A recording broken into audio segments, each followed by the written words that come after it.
চতুর্থ ব্যারিকেড ভেঙে হবিগঞ্জের পথে হাসনাত এবং সার্জিস আলমরা। মুষলধারে বৃষ্টিতে ভিজছেন নেতারা, আর মাঠে নামলো হাজারো পুলিশ। হবিগঞ্জের পথে একের পর এক ব্যারিকেড, রাস্তায় বালুর ট্রাক। ওই সময় খালেদা জিয়ার অফিসের সামনে যেভাবে বালুর ট্রাক ছিল, আজকে আপনারা তো আমাদের মৌলভীবাজার আটকায় ফেলতেছেন। আমরা মনে হচ্ছে ওইদিকে ভারত মনে হয়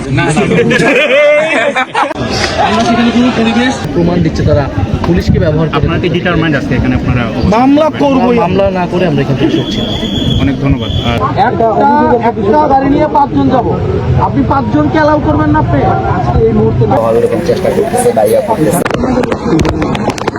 চাকা পাংচার, আড়াআড়ি করে রাখা ট্রাক এবং সর্বশেষ পুলিশের মানবঢল। কিন্তু কোনো কিছুই আজ আটকাতে পারছে না জাতীয় নাগরিক পার্টি বা এনসিপির গাড়িবহরকে। মৌলভীবাজার থেকে শুরু হওয়া এই যাত্রায় পদে পদে বাধা দেওয়া হয়েছে।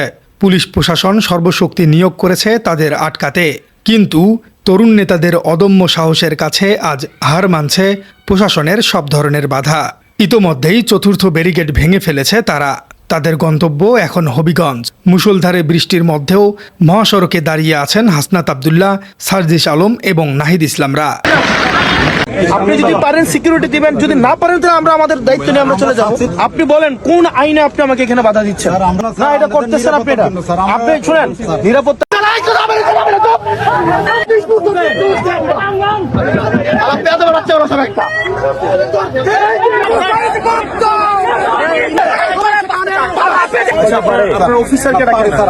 যদি মনে করি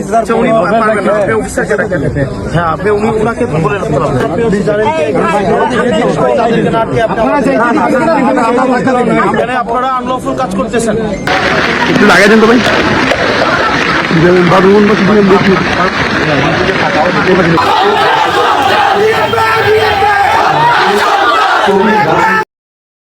অন্যদিকে হবিগঞ্জে জারি করা হয়েছে 144 ধারা। মাঠে নামানো হয়েছে বর্ডার গার্ড বাংলাদেশ বা বিজিবি। পরিস্থিতি এখন চরম আকার ধারণ করেছে। যে কোনো মুহূর্তে ঘটে যেতে পারে এক বড় ধরনের সংঘাত। ঘটনার মূল সূত্রপাত মঙ্গলবার। ওই দিন হবিগঞ্জে জুলাই পদযাত্রার আয়োজন করেছিল এনসিপি, কিন্তু সেই শান্তিপূর্ণ যাত্রায় অতর্কিত হামলা চালানো হয়েছে।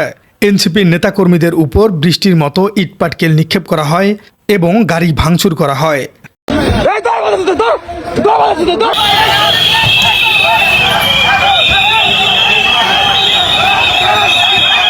এই হামলার তীব্র প্রতিবাদ জানাতে এবং দোষীদের বিচারের দাবিতে বুধবার হবিগঞ্জে একটি বিশাল বিক্ষোভ সমাবেশের ডাক দেয় এনসিপি। এই কর্মসূচিতে সরাসরি অংশ নিতে ঢাকা থেকে ছুটে যান এনসিপির আহ্বায়ক নাহিদ ইসলাম। তার নেতৃত্বেই কেন্দ্রীয় নেতা এবং দলটির শত শত কর্মী হবিগঞ্জের উদ্দেশ্যে রওনা হন। এই বিশাল গাড়িবহরে আরও উপস্থিত রয়েছেন দক্ষিণাঞ্চলের মুখ্য সংগঠক হাসনাত আব্দুল্লাহ, উত্তরাঞ্চলের মুখ্য সংগঠক সার্জিস আলম এবং দলের মুখ্য সমন্বয়ক নাসির উদ্দিন পাটোয়ারি সহ অন্যান্য সিনিয়র নেতারা। কিন্তু তাদের এই যাত্রা মোটেও মসৃণ ছিল না। মৌলভীবাজারের শ্রীমঙ্গল থেকেই শুরু হয় পুলিশি বাধা। বিকেল 4টার কিছু আগে এনসিপির গাড়িবহর পৌঁছায়। ঠিক তখনই তাদের প্রথমবারের মতো আটক করে পুলিশ। মানবঢল দিয়ে এই বিশাল বহর আটকানো সম্ভব ছিল না, তাই প্রশাসন এক অভিনব এবং চরম পদক্ষেপ গ্রহণ করে। মহাসড়কের ঠিক মাঝখানে আড়াআড়ি করে ফেলে রাখা হয় বিশালাকার বালুর ট্রাক। শুধু ট্রাক রেখেই পুলিশ ক্ষান্ত হয়নি, অত্যন্ত সুকৌশলে সেই ট্রাকের প্রতিটি চাকা পাংচার করে দেয়া হয়েছে, যাতে ট্রাকটি সহজে রাস্তা থেকে সরানো না যায়।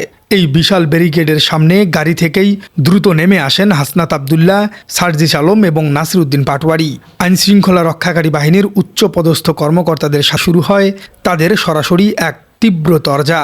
পুলিশ যখন তাদের যাত্রা থামাতে অনড়, ঠিক তখনই তাদের প্রখর যুক্তি দিয়ে কর্মকর্তাদের কোণঠাসা করতে শুরু করেন হাসনাত আব্দুল্লাহ। কড়া গলায় পুলিশের কর্মকর্তাদের মুখোমুখি দাঁড়িয়ে হাসনাত সরাসরি প্রশ্ন তোলেন। তিনি বলেন, আপনারা আমাদের কোন আইনে আটক করেছেন? আপনাদের কাছে এর সুনির্দিষ্ট আইনি ব্যাখ্যা কি? একটি স্বাধীন গণতান্ত্রিক দেশে আমাদের অবাধে চলাচলের স্বাধীনতা রয়েছে। আপনারা কোন যুক্তিতে বালুর ট্রাক দিয়ে মহাসড়ক বন্ধ করে দাঁড়িয়ে আছেন? হাসনাত আব্দুল্লাহর এই অকাট প্রশ্নের সামনে পুলিশ প্রশাসনের কর্মকর্তারা সম্পূর্ণ নিশ্চুপ হয়ে যান। তারা আইনি ধারা এবং আদেশের কোনো সুনির্দিষ্ট ব্যাখ্যা দিতে চরমভাবে ব্যর্থ হন। ঠিক সেই মুহূর্তে হাসনাত আব্দুল্লাহ পুলিশ প্রশাসনকে উদ্দেশ্য করে একটি চূড়ান্ত এবং স্পর্ধিত আলটিমেটাম দেন।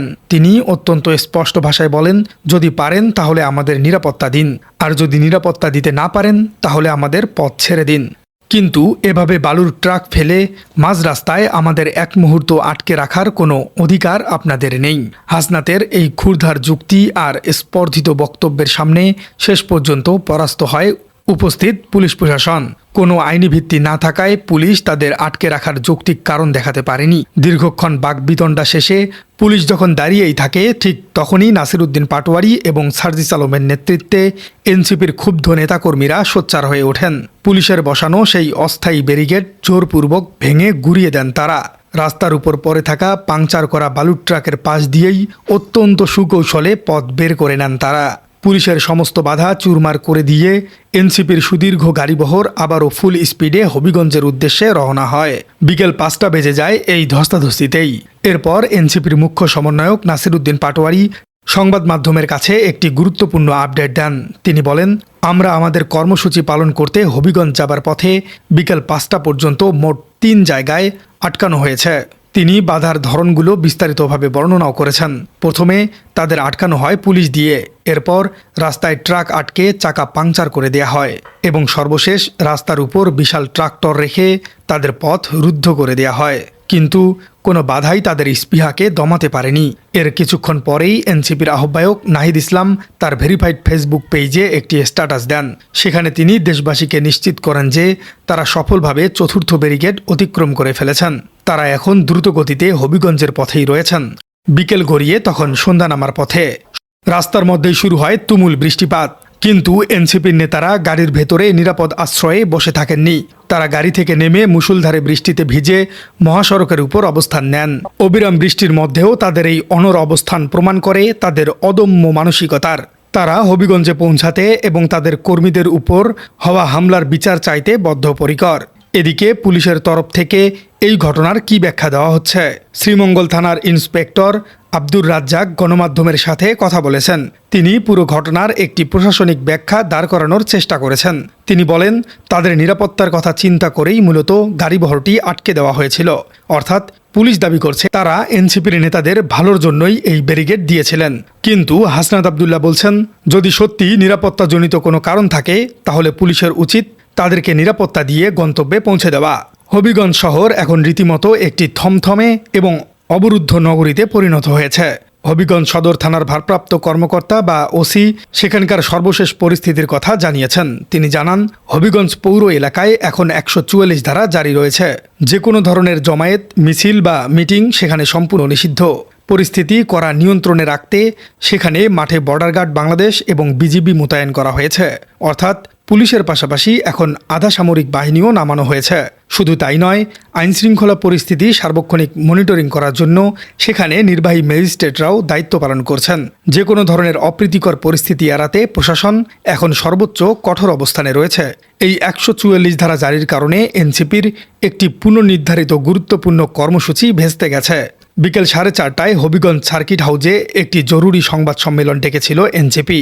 সেখানে মঙ্গলবারের হামলার বিস্তারিত তথ্য এবং পরবর্তী করণীয় সম্পর্কে গণমাধ্যমকে জানানোর কথা ছিল। কিন্তু পথে পদে পদে ব্যারিকেড এবং পুলিশের বাধার কারণে তারা নির্দিষ্ট সময়ে সেখানে পৌঁছাতেই পারেননি।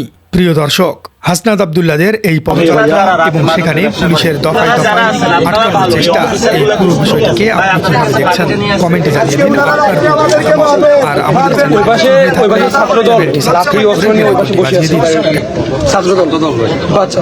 অনেকগুলা বাসে আড়ালে বসে আছে, অনেকগুলো আমি ভালো একটা পোস্টিং পাবেন, এরপরে ভালো একটা জায়গায় হচ্ছে আপনি দেখতেছেন না দাও নিয়ে দাঁড়ায় আছে। আপনি আপনাকে ফুটেজ দেখাবো।